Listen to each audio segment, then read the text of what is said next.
بسم الله الرحمن الرحيم, alhamdulillahi rabbil alamin, wa sallallahu wa sallam ala khatam al-mursalin. Chers téléspectateurs, assalamu alaikum wa rahmatullahi wa barakatuh.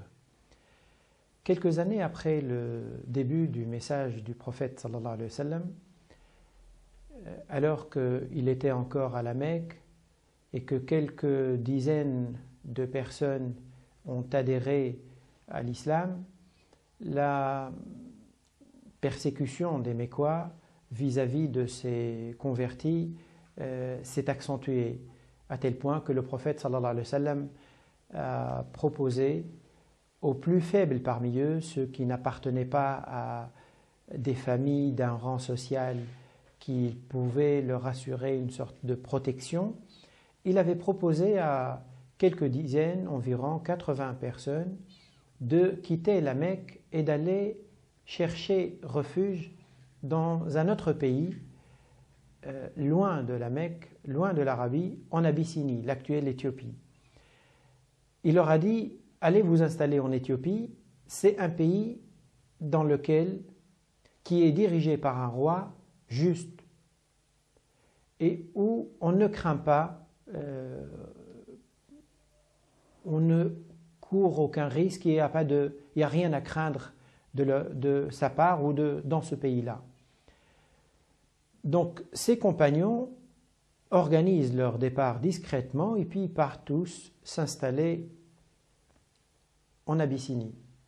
Ils arrivent dans un pays où ils ne connaissent personne, ils ne connaissent même pas la langue et le seul objectif pour eux, c'est d'échapper à la persécution, pouvoir vivre pleinement, librement leur foi. Sauf que les Mécois n'ont pas accepté, quand ils ont remarqué petit à petit avec le temps la disparition de ces quelques dizaines, sachant que la Mecque n'est pas une grande ville qui comptait des centaines de milliers d'habitants, c'est quelques milliers, donc ils se connaissent tous. Lorsqu'ils ont remarqué la disparition de ces musulmans, les Mécois, ils ne se sont pas dit entre eux, tant mieux, on est en tout cas plus tranquille, on n'a plus affaire à eux. Non, au contraire. Ils ont décidé d'envoyer deux émissaires qui allaient rencontrer le roi d'Éthiopie et de chercher à le convaincre pour renvoyer ou restituer les originaires de la Mecque, les musulmans qu'il avait accueillis. Les deux émissaires arrivent au roi. L'un d'entre eux était quelqu'un qui était un commerçant qui avait l'habitude de se rendre en Éthiopie et donc qui avait des entrées pour arriver auprès du roi.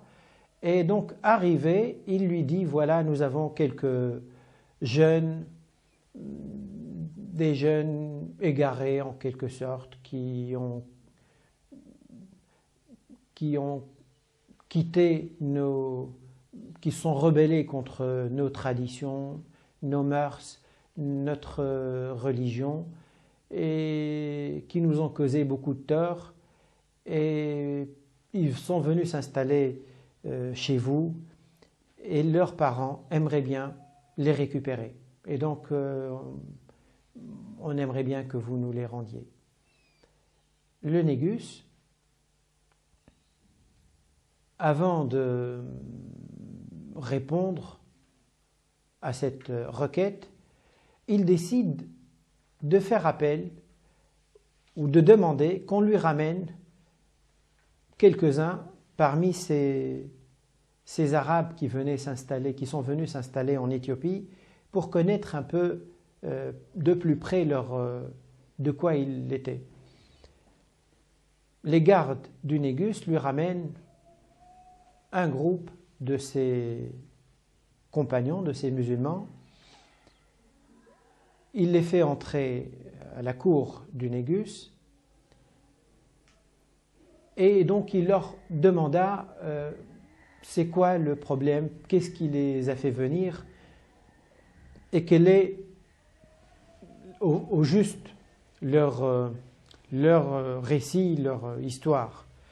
Dans le groupe, il y avait un oncle du prophète sallallahu alayhi wa sallam qui s'appelle Ja'far ibn Abi Talib. Ja'far prend la parole donc dans la cour du Négus et il tient ce petit discours-là. Il lui dit: Ô roi, nous étions un peuple païen, nous adorions les idoles, mangions la chair morte, commettions les turpitudes, coupions les liens de parenté, nous nuisions aux relations de bon voisinage. Le puissant parmi nous usurpait le droit du faible, jusqu'au jour où Dieu nous a envoyé un messager issu de nous, que nous connaissons, dont nous connaissons la lignée, la sincérité et la loyauté. Il nous a appelés à croire en Dieu l'unique, à observer son adoration et nous éloigner de l'adoration des pierres et des idoles que nous, ainsi que nos pères, pratiquions. Il nous a ordonné de tenir un langage vrai, d'être fidèles au dépôt, d'être honnête, de maintenir les liens de parenté, d'avoir des relations de bon voisinage, de cesser la pratique des choses interdites, ainsi que l'effusion du sang sans droit. Il nous a aussi interdit les turpitudes, le mensonge, de manger le bien de l'orphelin, d'accuser les personnes innocentes. Alors, nous avons cru en son message et nous l'avons suivi conformément à ce qu'il a apporté de son Seigneur. Nous avons adoré Dieu l'unique sans rien lui associer. Nous avons interdit à nous-mêmes ce qu'il nous a interdit, permis à nous-mêmes ce qu'il nous a permis. Et à ce moment-là, notre peuple s'est jeté sur nous. Il nous a torturés, ils nous ont torturés, ils nous ont éprouvés de notre foi pour nous ramener à l'adoration des idoles et aux turpitudes que nous pratiquions. Et comme ils nous ont opprimés et traités avec humiliation et empêchés de pratiquer notre religion, notre prophète nous a dit que vous pouvez aller vous installer, que nous pouvons venir nous installer un moment en Abyssinie parce qu'elle est régnée ou elle est dirigée par un roi juste et que nous n'avons rien à craindre en Abyssinie. Une fois Ja'far a fini son propos, le Négus lui demande s'il connaît, s'il a une citation ou s'il a un extrait du Coran qui a été révélé à Muhammad sallallahu alayhi wa sallam, au prophète. Et là, le Négus, ou le Ja'far, pardon, lui rappelle ou récite au Négus un passage du Coran tiré de la sourate Maryam, sourate Marie, alayhi salam, dans laquelle Allah subhanahu wa ta'ala fait brièvement le récit de Maryam, la mère de Isa alayhi salam. Quand il lui a récité ce récit, tellement ému par les propos du Coran et la description du Coran de la piété de Marie, de son honnêteté, de son innocence, de sa chasteté, tellement ému, le Négus et un certain nombre de ceux qui étaient autour de lui eurent les larmes aux yeux. Et à la fin de la récitation, le roi se tourna aux deux émissaires qui venaient de Quraysh pour leur dire que ce que je viens d'entendre et ce que Jésus a apporté proviennent d'une même source, c'est la même lumière. Vous pouvez vous retirer, par Dieu, je ne vous remettrai jamais ces gens-là. Ce récit nous apprend, à travers la description que Ja'far alayhi salam a fait devant le Négus, nous apprend la manière d'abord selon laquelle Ja'far a essayé de présenter l'islam. Il a fait quoi? Il a fait une sorte de face-à-face entre leur passé, comment ils étaient avant l'islam, leur tradition, leurs mœurs, leur mode de vie avant l'islam, et le changement radical que l'islam a produit dans leur vie avec l'avènement avec le message du prophète sallallahu alayhi wa sallam. Et en opposant l'image sombre et la très belle image qui a été dépeinte par la suite par Ja'far radiyallahu anhu, il a amené forcément l'interlocuteur ou l'auditeur à adhérer à cette belle image et au contenu de cette belle image, aux valeurs de cette belle image.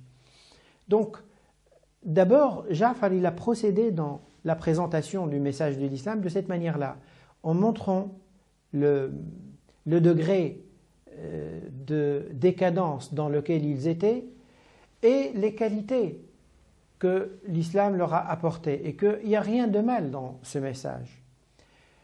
La deuxième leçon importante à tirer, le deuxième enseignement très important à tirer de cette présentation, de cet exposé de Ja'far radiyallahu anhu, c'est le changement profond que l'islam a opéré chez les musulmans.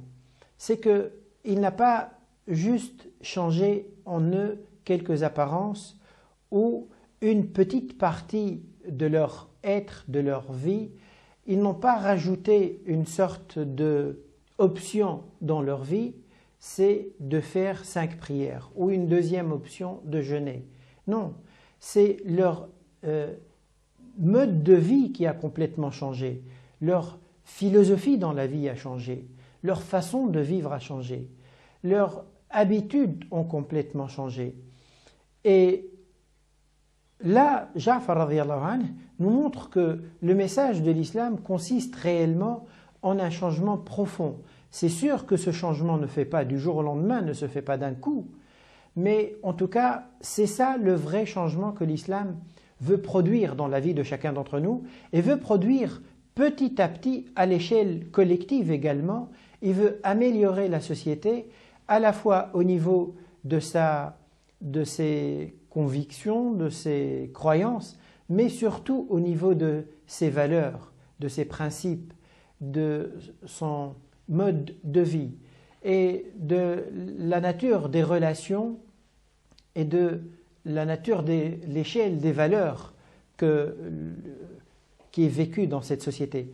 Allah subhanahu wa ta'ala donne aux musulmans et à la société une nouvelle échelle de valeurs et il veut que le musulman s'engage dans cette voie-là, cette voie de l'effort, cette voie du changement réel, non pas un changement de l'environnement qui est autour de moi, mais un changement qui commence d'abord à l'intérieur de moi, en moi-même. C'est le plus important changement qui peut se produire. C'est à partir de là que les choses changent réellement. Je peux bien changer le cadre matériel dans lequel je me trouve. Si moi, j'ai rien changé en moi, donc il n'y a pas vraiment de vrai changement. Et le prophète sallallahu alayhi wa sallam n'a pas changé le cadre de vie des musulmans, il a plutôt changé les êtres vivants eux-mêmes, les individus eux-mêmes. Ils sont devenus des sortes de copies de lui que Sayyida Aïcha radiyallahu anha avait décrit un jour en disant que kana khuluquhu al-Qur'an, c'était un Coran, vivant, il a produit des duplicata du Coran, des copies du Coran autour de lui. Wassalamu alaikum wa rahmatullahi wa barakatuh.